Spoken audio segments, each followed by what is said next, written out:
তো আসো আমরা শুরু করতেছি আধুনিক পদার্থবিজ্ঞান। তাহলে প্রথমে আমরা এখানে যেটা পড়বো সেটা হচ্ছে প্রসঙ্গ কাঠামো।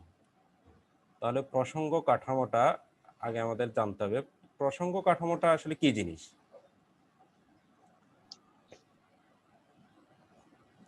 প্রসঙ্গ কাঠামো হচ্ছে কি, যার সাপেক্ষে কোনো বস্তুর কি গতি বর্ণনা করা যায়, কেমন কোনো বস্তুর বেগ, তার অবস্থান নির্ণয় করা যায় ইত্যাদি, ওটাকে বলা হয় কি তোমার প্রসঙ্গ কাঠামো।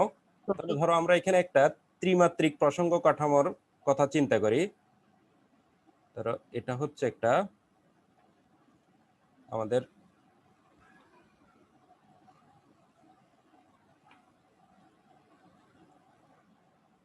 একটা রেফারেন্স ফ্রেম, প্রসঙ্গ কাঠামো। তাহলে এটা হচ্ছে এক্স অক্ষ, এটা হলো ওয়াই অক্ষ, আর এটা হলো জেড অক্ষ। তাহলে আরেকটা প্রসঙ্গ কাঠামো এখানে বিবেচনা করি।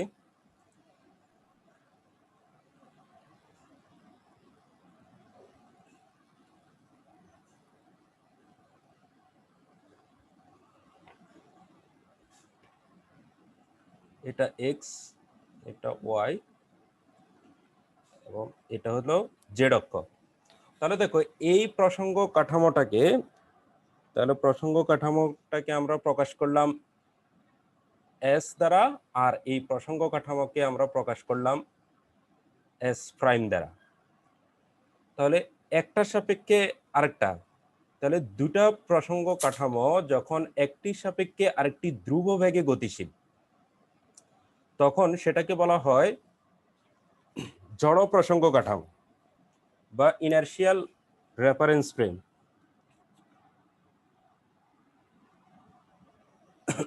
জড় প্রসঙ্গ কাঠামো। তাহলে দেখো একটার সাপেক্ষে যখন আরেকটা ধ্রুব বেগে গতিশীল, তখন সেটাকে বলা হয় কি জড় প্রসঙ্গ কাঠামো। আর যদি ধ্রুব বেগে গতিশীল না হয়, তখন সেটাকে বলা হয় কি অজড় প্রসঙ্গ কাঠামো।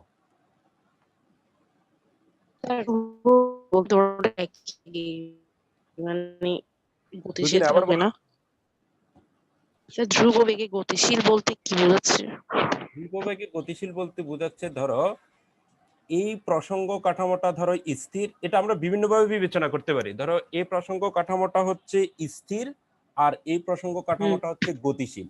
তাহলে এটার সাপেক্ষে এই এই প্রসঙ্গ কাঠামোর সাপেক্ষে এই প্রসঙ্গ কাঠামো যদি এক্স অক্ষ বরাবর বি বেগে গতিশীল হয়, তার বেগের যদি কোনো পরিবর্তন না হয়, বি বেগে গতিশীল হয়, তখন দেখো একটা সাপেক্ষে আরেকটা কি ধ্রুব বেগে গতিশীল না? হ্যাঁ স্যার।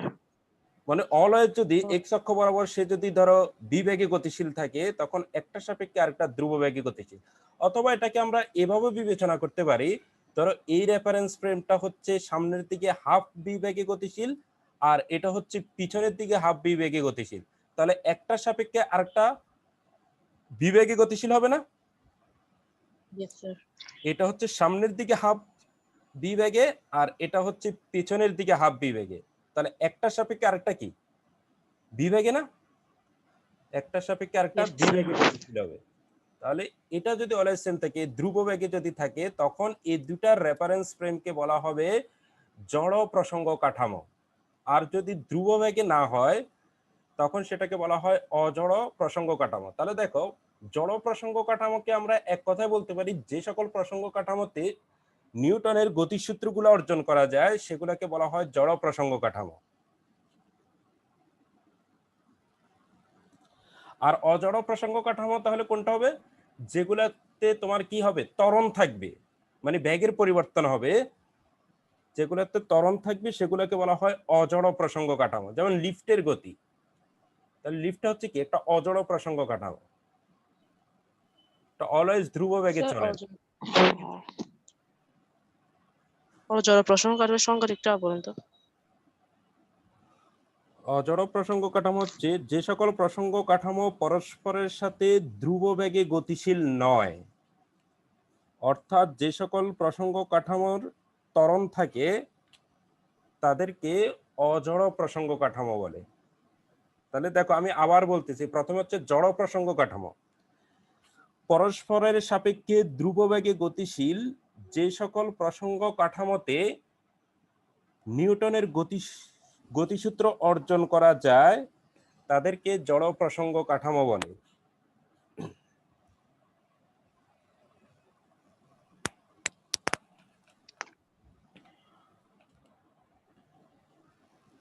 আর অজড় প্রসঙ্গ কাঠামো হলো যে সকল প্রসঙ্গ কাঠামো পরস্পরের সাথে ধ্রুব বেগে গতিশীল নয়, অর্থাৎ যে সকল প্রসঙ্গ কাঠামোর ত্বরণ থাকে তাদেরকে অজড় প্রসঙ্গ কাঠামো বলে।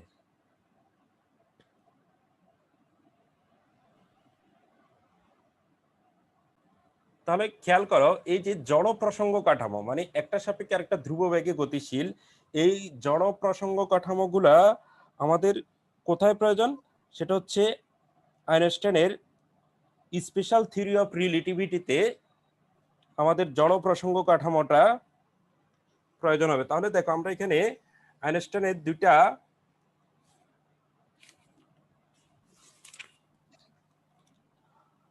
আইনস্টাইনের আপেক্ষিক তত্ত্ব, দুটি আপেক্ষিক তত্ত্ব একটু লেখো। প্রথমে হচ্ছে একটা হচ্ছে আপেক্ষিকতার সার্বিক তত্ত্ব বা জেনারেল থিওরি অফ রিলেটিভিটি।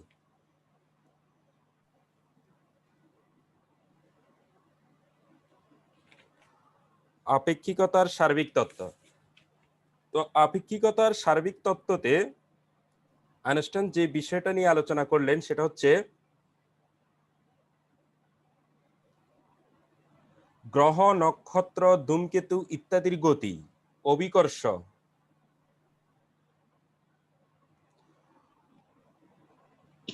গ্রহ, নক্ষত্র, ধূমকেতু ইত্যাদির গতি, অভিকর্ষ এবং এই মহাবিশ্বের গঠন সম্পর্কিত তার বৈজ্ঞানিক এবং দার্শনিক মতবাদ ব্যক্ত করেন। তাহলে এখন আসো আপেক্ষিকতার স্পেশাল থিওরি অফ রিলেটিভিটি মানে আপেক্ষিকতার বিশেষ তত্ত্ব লেখো।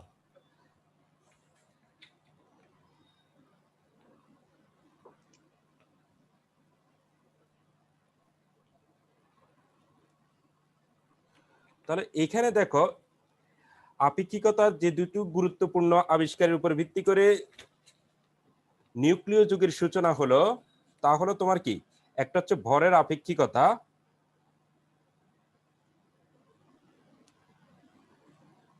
অর্থাৎ গতির সাথে ভরের পরিবর্তন এবং ভরকে শক্তিতে রূপান্তর ইকুয়াল টু এমসি স্কয়ার, মানে ভরকে তোমার কি শক্তিতে রূপান্তর করা যায়, শক্তিকে আবার ভরে রূপান্তর করা যায়। এখানে দেখো সামান্য পরিমাণ ভরে প্রচুর পরিমাণে শক্তি নিহত থাকে, তাহলে ইকুয়াল এমসি স্কয়ার। তাহলে আমরা যখন এখানে ভরের আপেক্ষিকতা পড়বো তখন এই বিষয়গুলা নিয়ে বিস্তারিত আলোচনা করব। তাহলে এখানে দেখো আপেক্ষিকতার বিশেষ তত্ত্ব মানে স্পেশাল থিওরি অফ রিলেটিভিটির আবার দুটো স্বীকার্য আছে। তার মধ্যে প্রথম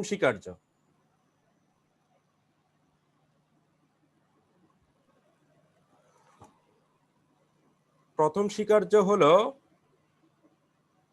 লেখো, সকল জড় প্রসঙ্গ কাঠামোতে পদার্থবিজ্ঞানের সূত্রগুলোর গাণিতিক রূপ একই।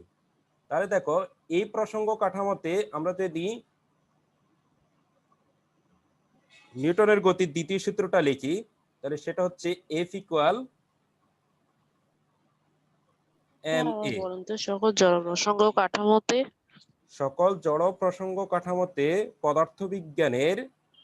পদার্থবিজ্ঞানের সূত্রগুলোর গাণিতিক রূপ একই থাকে।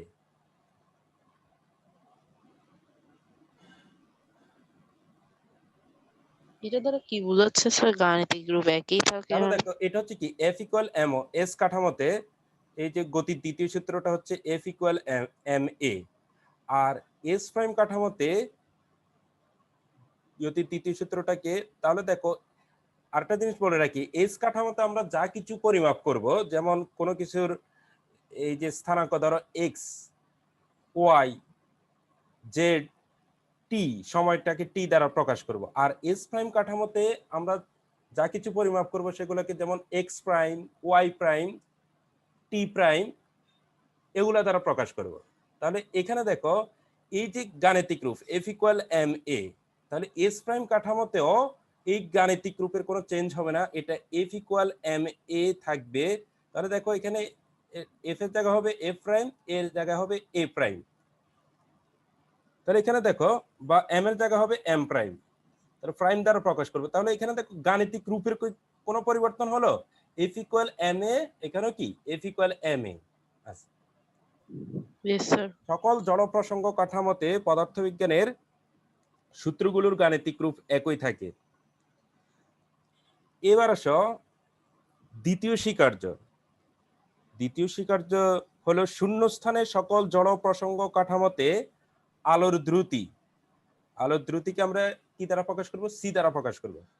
আলোর দ্রুতি সি এর মান একই থাকে। শূন্যস্থানে সকল জড় প্রসঙ্গ কাঠামোতে আলোর দ্রুতি সি এর মান একই থাকে।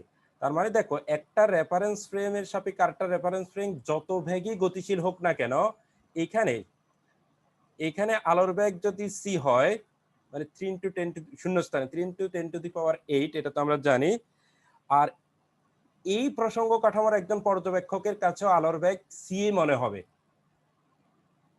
কমও মনে হবে না, বেশিও মনে হবে না। তাহলে আলোর দ্রুতি সকল জড় প্রসঙ্গ কাঠামোতে আলোর দ্রুতি সেম থাকে, একই থাকে। লেখো শূন্যস্থানে সকল জড় প্রসঙ্গ কাঠামোতে আলোর দ্রুতি সি এর মান একই থাকে।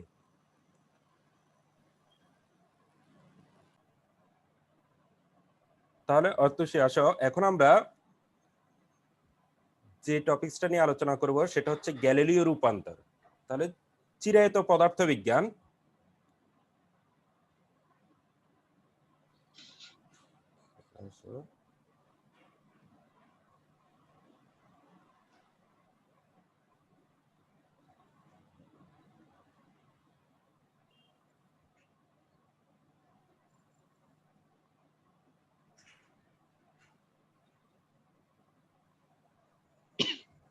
তাহলে দেখো এখানে দুটা প্রসঙ্গ কাঠামো, একটা হচ্ছে এস আর একটা হচ্ছে এস প্রাইম। তাহলে এস প্রাইমটা ধরো এক্স অক্ষ বরাবর বি বেগে গতিশীল। তো আমরা আগেই বললাম এস কাঠামোতে আমরা যা কিছু পরিমাপ করব সেগুলোকে এক্স, ওয়াই, জেড, টি দ্বারা প্রকাশ করব এরকম। আর এস প্রাইম কাঠামোতে আমরা যা কিছু পরিমাপ করব সেগুলোকে X prime, Y prime, Z prime, T prime দ্বারা প্রকাশ করব। তো এখন এখানে এটা হচ্ছে এস কাঠামোটি, এস প্রাইম কাঠামোটি এস কাঠামোর থেকে এক্স অক্ষ বরাবর বি ধ্রুব বেগে গতিশীল। তাহলে গ্যালিলীয় রূপান্তরটা কি? গ্যালিলীয় রূপান্তর হলো চিরায়ত পদার্থবিজ্ঞানের যে সকল সমীকরণ পরস্পরের সাপেক্ষে ধ্রুব বেগে গতিশীল দুটি প্রসঙ্গ কাঠামোর সময় ও স্থানাঙ্কের মধ্যে সম্পর্ক স্থাপন করে, সময় ও স্থানাঙ্কের মধ্যে সম্পর্ক স্থাপন করে তাদের গ্যালিলীয় রূপান্তর বলে। এটাকে আবার নিউটনের রূপান্তর বলা হয়। তাহলে দেখো এটা হচ্ছে সনাতনী পদার্থবিজ্ঞান, মানে চিরায়ত পদার্থবিজ্ঞানের দুটা প্রসঙ্গ কাঠামোর মধ্যে যে সম্পর্ক। তাহলে এখানে দেখো এক্স এর সাথে এক্স প্রাইমের সম্পর্ক, তারপরে ওয়াই এর সাথে ওয়াই প্রাইমের সম্পর্ক, জেড এর সাথে জেড প্রাইমের সম্পর্ক, টি এর সাথে টি প্রাইমের সম্পর্ক কেমন হবে গ্যালিলীয় রূপান্তরের ক্ষেত্রে? তাহলে গ্যালিলীয় রূপান্তরের ক্ষেত্রে এক্স প্রাইমের সাথে এক্স এর সম্পর্ক, x prime equal X minus বিটি। আবার দেখো ওয়াই প্রাইম ইকুয়াল হবে ওয়াই, জেড প্রাইম ইকুয়াল হবে জেড। তাহলে দেখো এখানে ওয়াই প্রাইম যে কথা ওয়াই একই কথা, জেড প্রাইম যে কথা জেডও একই কথা। কারণ দেখো এখানে প্রসঙ্গ কাঠামোগুলো হচ্ছে এক্স অক্ষ বরাবর গতিশীল, ওয়াই এর দিকে তার কোনো গতি নাই, তাহলে ওয়াই এস কাঠামোতে যা হবে এস প্রাইম কাঠামোতে তাই হবে।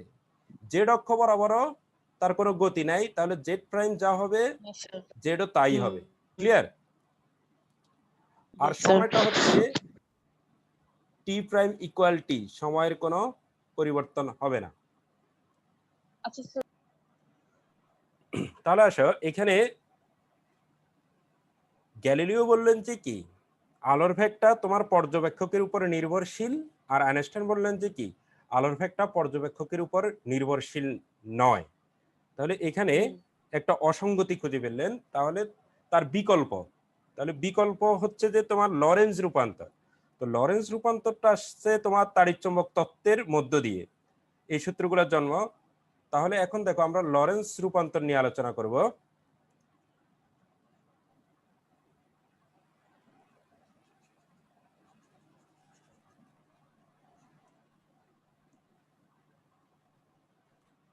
তাহলে লরেন্জ রূপান্তরটা কেমন?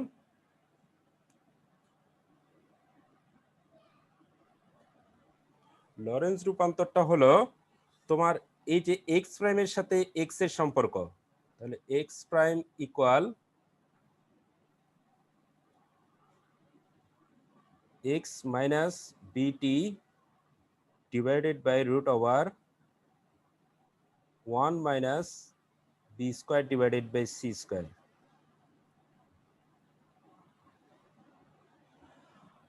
আর Y prime equal Y, Z prime equal Z, আর টি প্রাইম ইকুয়াল হলো স্যার কোথায় পাইছি বি স্কয়ার টি মাইনাস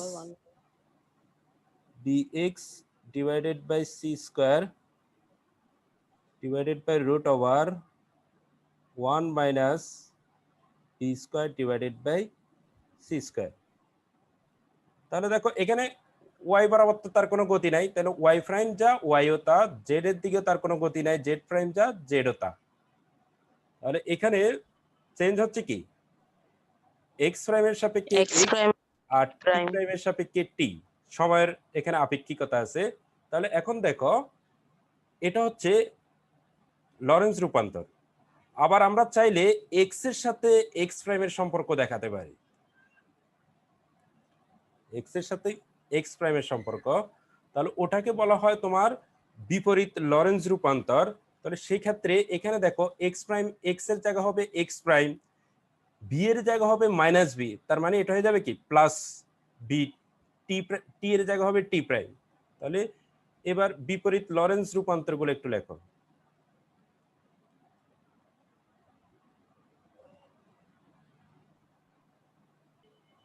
তাহলে বিপরীত লরেন্জ রূপান্তরের ক্ষেত্রে সূত্রগুলো দাঁড়াবে, এখানে এক্স এর জায়গা হবে এক্স প্রাইমের জায়গা হবে এক্স ইকুয়াল, এখানে হবে তোমার X prime plus V T prime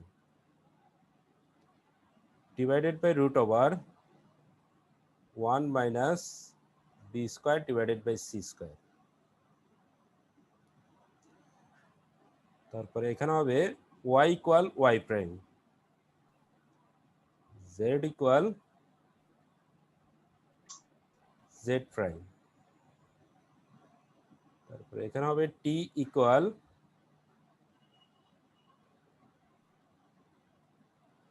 T prime plus V X prime divided by C square root over 1 minus V square divided by C square. তাহলে এগুলো হচ্ছে বিপরীত লরেন্জ রূপান্তর। তাহলে এখানে লরেন্জ রূপান্তরের বিশেষত্ব, তার দুটা বিশেষত্ব। প্রথমটি হলো কি সময় এবং অবস্থানের পরিমাপ পর্যবেক্ষকের প্রসঙ্গ কাঠামোর উপর নির্ভরশীল। তার মানে একটি কাঠামোতে পৃথক স্থানে দুটি ঘটনার যুগপৎ ঘটলেও অন্য কাঠামোতে যুগপৎ নাও ঘটতে পারে। তাহলে এটা হচ্ছে প্রথমটা। আর দ্বিতীয় বিশেষত্ব হলো দুটা প্রসঙ্গ কাঠামো এস এবং এস প্রাইম,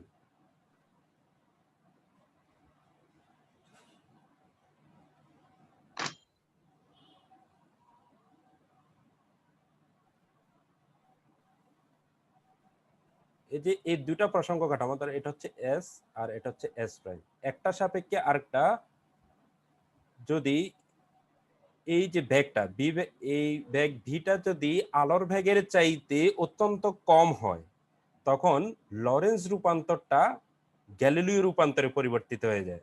তাহলে দেখো সেই জিনিসটা আমরা দেখাচ্ছি এখন। যখন বিটা আলোর বেগের চাইতে অনেক অনেক কম হবে, তখন কি হবে বলতো? তখন এই যে যে জায়গাগুলাতে ভি 0 হয়ে বি যাবে। বাই সি, মানে আলোর বেগের তুলনায় বিটা প্রায় কত হবে? শূন্যের কাছাকাছি হবে। শূন্যের কাছাকাছি আলোর বেগের চাইতে এই বিটা যখন অনেক কম হবে, তখন এই জিনিসটাকে আমরা কি লিখতে পারি? শূন্য লিখতে পারি। তাহলে এই এক্স প্রাইম ইকুয়াল টু কি দাঁড়াচ্ছে দেখো তো? এক্স প্রাইম ইকুয়াল হচ্ছে এক্স মাইনাস ভিটি। ভিটি, এক্স মাইনাস ভিটি। আর ওয়াই প্রাইম ইকুয়াল থাকবে ওয়াই, জেড প্রাইম ইকুয়াল থাকবে জেড। আর টি প্রাইম ইকুয়াল কি হবে বলো তো? টি প্রাইম টি। ইকুয়াল হবে এই যে সি এর তুলনায় বি, ওই যে হ্যাঁ, ওটা 0 হয়ে পুরো যাবে। টার্মটা শূন্য হয়ে যাবে, এর পুরো টার্মটা শূন্য হয়ে যাবে। তাহলে টি প্রাইম ইকুয়াল আমরা লিখতে পারি কি? টি। তাহলে টি প্রাইম ইকুয়াল টি। ক্লিয়ার? তাহলে এটা কিন্তু অনুধাবনমূলক প্রশ্নে আসে যে কিভাবে লরেন্স রূপান্তর থেকে গ্যালিলিও রূপান্তরে পরিবর্তিত হওয়া যায়। তাহলে যখন দুটা প্রসঙ্গ কাঠামো একটা সাপেক্ষে আরেকটা যখন আলোর বেগের চাইতে অনেক কম বেগে গতিশীল হবে, তখন সি এর তুলনায় বি, এই বি বাই সি কে আমরা কি লিখতে পারি? প্রায় শূন্য, শূন্য লিখতে পারি। তখন এক্স প্রাইম ইকুয়াল টু কি হয়? X minus b t, y prime equal y, t prime Z equal to. Prime equal তাহলে জেড, এটা টি হচ্ছে কি? প্রাইম এটা হচ্ছে একটা গ্যালিলিও রূপান্তর, একটা গ্যালিলিও রূপান্তর।